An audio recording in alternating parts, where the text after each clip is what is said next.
it's got to be the shoes. That's what Mars Blackman said to Michael Jordan way back in the mid-'80s in those iconic Nike ads. And if you've been following track and field and running in general, it's got to be the shoes has been the theme for the past few years. I guess even all the way back to 2016, according to Let's Run, when Kipchoge and a couple of other athletes in the marathon had some special Nike shoes. And a lot of people think that that's one of the reasons they won the race. And you've seen just phenomenal times on the roads. Marathon times are dropping left and right. Half marathon times are dropping all over the place. And part of it is, better training and all that and more competition.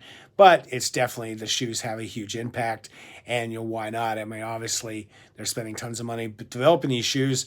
And you saw it at the Olympic trials, which is almost a year ago, last year, February 29th. Almost everyone in the race was wearing the Nike Super Shoes. And Nike actually even gave every athlete a pair of the shoes if they wanted to wear them to try and level out the playing field. Because that's one of the big things that people talk about is the playing field level. And, this whole kind of goes back to the whole part of, sports. I got into running because I was tired of sitting on the bench playing team sports. And running was something that, I knew, if I do it and I win, I get to keep going on. And it was pretty cheap. Shoes were shoes. I mean, I started running in the late 70s, and the shoes weren't very good even back then. They just kind of got improved in the 60s, late 60s, early 70s. And so shoe technology hasn't changed a whole lot. But about 10 years ago, I think, it's kind of like, Born to Run kind of brought about a lot of it. Of course, Born to Run brought on this silliness of running barefoot or wearing sandals.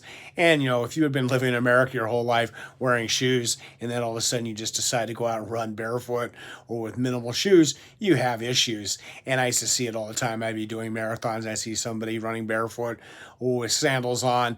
And, then you catch them at mile 20 and their feet would be destroyed, bleeding, and in miserable shape. And I've spent time with the Taramara, my good friend who puts on Beyond Limits Running. He put on the Red Rock Ultra 100K 100 miler a few years ago in Vegas. I got to spend 4 or 5 days with the Taramara, hanging out at their house and training with them and going to the race and hanging out. They run with the sandals from cut up tires, but, given a chance, they're going to wear real shoes, just like the Kenyans. In fact, I remember my friends like, hey, I got all these shoes in my closet, and they took all the shoes because if you can have a really good, nice pair of shoes, you're definitely going to wear them. So, the thing was I used to do triathlons. I got started triathloning in the early 80s, and same thing with mountain biking. In both those sports, I really enjoyed triathlon because I was in triathlon before wetsuits, before aero equipment, before all the tech. And that technology came, and all of a sudden, people who couldn't swim could throw on a wetsuit, or people who were really skinny and got cold. And then, of course, the bikes you could buy, by speed, the bigger your wallet. And so that's why I basically quit doing triathlons. And I've always enjoyed running. Now, the good thing is, at least with the running, is the shoes aren't too expensive.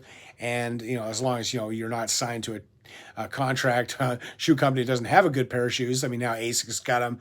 Some guys ran really fast half marathons recently, and they're all Adidas athletes. So the only good silver lining of COVID is that, if we'd had 2020 Olympics when we were supposed to have last summer, Nike athletes would have been a definite advantage. But now with a year left, they've made some rules, and I think that the other shoe companies are caught up. So now everybody has a decent shoe. So technology always impacts all the sports. And of course, like I was saying, cycling and triathlon technology's gone crazy. I mean, the bikes now cost almost as much as a decent car, and the technology keeps changing. And obviously teams have better technology and vice versa, and the whole weight thing, but also just sports like, I remember first impact I really saw with technology was ice skating, not the figure skating stuff, but the speed skating. They came out with that clapper skate where it unhinged on the heel, and all of a sudden tons of world records started to fall. And, there was an adjustment period. Of course, all the records before the clapper skate got destroyed, but now everybody's got that technology, and it's kind of the way it is. Now, swimming went and they started using these suits that were basically glorified wetsuits, way too much floating. I mean, the guy showed up on the, I'm old, so I remember the days of Mark Spitz, and he wore this skimpy little Speedo, and, he set lots of records. But, there was Olympics there, or the guys looked like frogmen, and the men and women wearing our full wetsuits, and the records plummeted. But the swimming organization realized that this was a problem, and how are they going to pretty much regulate? I mean, it was just with the clapper skate, there wasn't too much more you could do. With the wetsuits, chemists and could just come up with all kinds of materials and flotations, and so they basically got rid of that, and they have new regulations. I don't know the regulations in depth, but that's kind of the way it went. Now, like I said, with shoes, there wasn't a whole lot, but when we had the Born to Run, there was companies like Hoka and Ultra and a lot of smaller companies that started innovating. And, obviously, like when Hoka came out, they helped me a lot. Hoka came out around the time I started doing ultras, and, they really helped me fly down hills. They're big, huge, soft. Of course, Ultra came out with the big toe box, which I've been wearing Ultras now since 2014 and don't have any feet issues. I like the zero drop. It makes me run better, not the big heels. But yeah, it was just all kind of minor, fixes to just make me run form-wise. But, now the whole thing with the Nike, especially it came out like 2016 or so, it has different foam, it has a carbon plate, and it's just changed the game completely. So the Nike Super Shoes have definitely hit the roads, and records been falling to half in full marathons. But this summer, you've definitely seen Super Spikes are here, and they're definitely having an impact. And there's a great article that I'll have in the show notes talking about Super Spikes are causing a seismic shift, so why won't athletes admit it? And they talk to Olympic double medalist in the 1500, Nick Willis, who tried the Super Spikes recently, and he said they definitely have a lot of cushion, ridge, which helps on the hard tracks. But then when he went out and did a 1,200-meter time trial, and he's the guy, I think he's done 19 years in a row of sub 4-minute miles, he went 2 seconds faster than he expected, and he was really surprised, and it's made him a believer. And like I said, I've been doing this for a long time, and I know what I'm capable of. And so when I do a time trial or something like this afternoon, I did 9 400s, and I ran right where I thought it was going to be. In fact, my splits were just so consistent. So, obviously Nick knows, and he's like, yeah, it's definitely the shoes.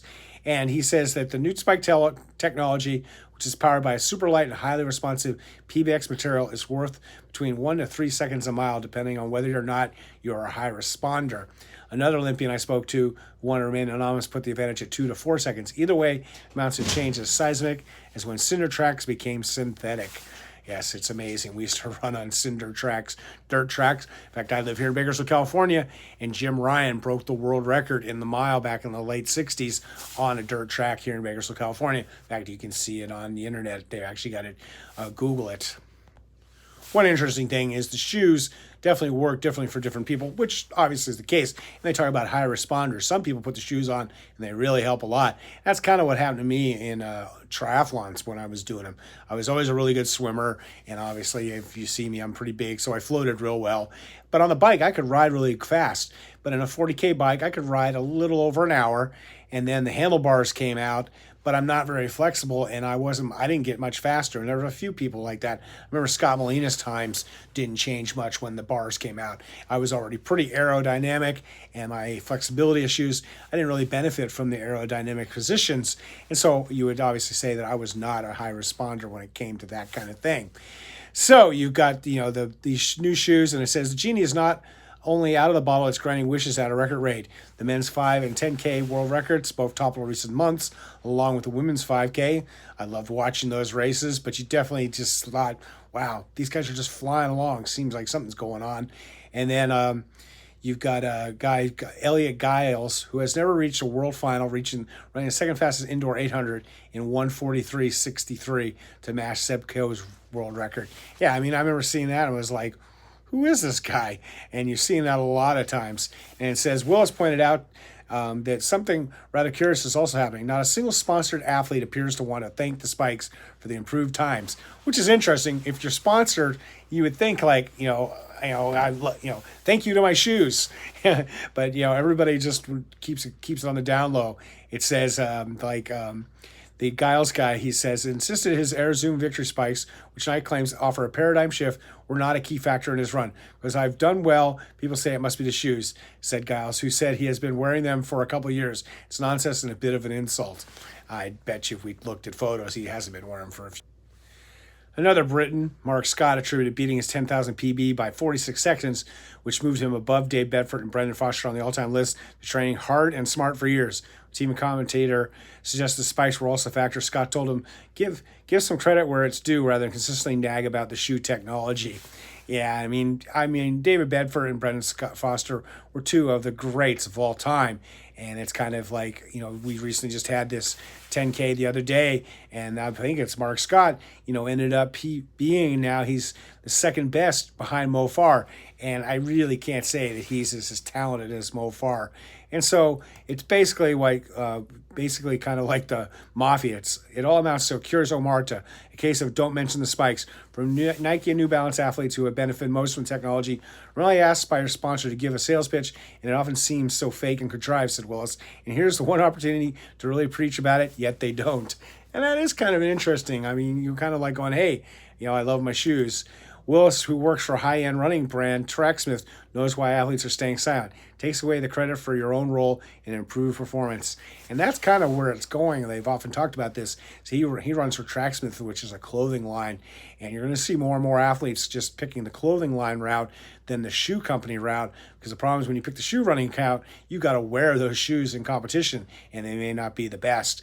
And obviously at the Olympic trials and in other big major races, some athletes are wearing Nikes or some other shoe companies that have some super shoes, and they're paying them to cover up the fact that they're not wearing their company's brand. The article I'm getting is The Guardian, so obviously there's kind of an English bent to this, but it says Giles and Scott are far from alone in confronting the new reality. Coe, the World Athletics president, has also played down the shoe's impact. But as one prominent voice put it to me, without the shoe brands, particularly Nike, global elite athletics is dead in the water, so where's the incentive to police it? So even though Seb Coe's great records from long ago are now being taken down, the problem with the track and field especially, they call it athletics everywhere else, is that it's so in bed with these shoe companies. And that's not really a good, healthy kind of future for it, I think. And so Jeff Burns says first step is, and he's a biomechanics expert, is to forget everything we know about what constitutes a fast time. In athletics, times and performance are a currency, but some shoe companies have printed a bunch of more money, and we have just had inflation. So we have to stop getting excited about fast times because everything has changed. And I know I've fallen for that. If you've watched my podcast, and thank you if you do, please subscribe as well. But, I kind of like go, wow, what an amazing time. And then, of course, I have to kind of sit back and go, yeah, but a lot of it's the technology. And it says Burns believes it's too early to say how much the new spikes improved performance. Cautions their impact may vary by event, as race speed, athletes, mechanics, and contact time with the track differ. However, he suggests that something in the order of 1 to 1.5% is a reasonable hypothesis. It doesn't sound like a lot, but 1% is enormous at elite levels. That's 15 meters over 1,500 meters. How many races are cited by much less than that? And you'll see that, like obviously in the sprints with shorter races, but they're going to have an impact.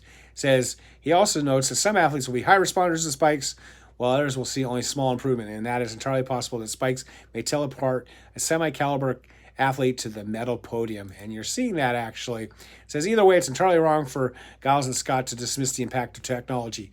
Doubly so, given historical times and records are deeply embedded in the soul track and field, and this could be just the start of an ongoing revolution. Willis, for one, expects the extra cushioning on the new spikes could allow athletes to soak up more hard interval sessions, leading to quicker times. So it's a hand-in-hand kind of a thing, but, it's kind of like you can't go, well, boy, those guys at the Marathon Project went under 210. We had more guys under 210 than we've ever had in Americans, that is, in a race. But then you're like, yeah, but they're wearing the super shoes. So a 210 really isn't a 210 anymore. Maybe it's like, a 206, 207. Says the one small crumb of comfort, which I said before, is the delay in the Tokyo Olympics has given other companies to catch up. People definitely didn't realize that one or two brands had a lead. At the World Championship of 2019, the spikes probably did play a major role, but the other companies will be competitive come Tokyo. Willis, incidentally, is yet to decide which brand he will wear at the games. I promise he won't necessarily pick whichever one is fastest, adding, I don't want to give free advertising to any company. I don't think that has the right ethics. However, he will be wearing the new spikes. It's hard to go back once you have experienced a new technology, he concedes. After all we have seen, can you blame him? And this is definitely the case, and you're going to see more and more people. I have some athletes that I work with who want to get Boston qualifiers, and basically the first thing I tell them is, get a pair of these super shoes, because, everybody else is going to have them, and you're going to see them more and more, and that's just the way things go. You can't, I often talk about kind of a sidetrack. I'd love to get back in the world of triathlon, and I wish they would have stock triathlon.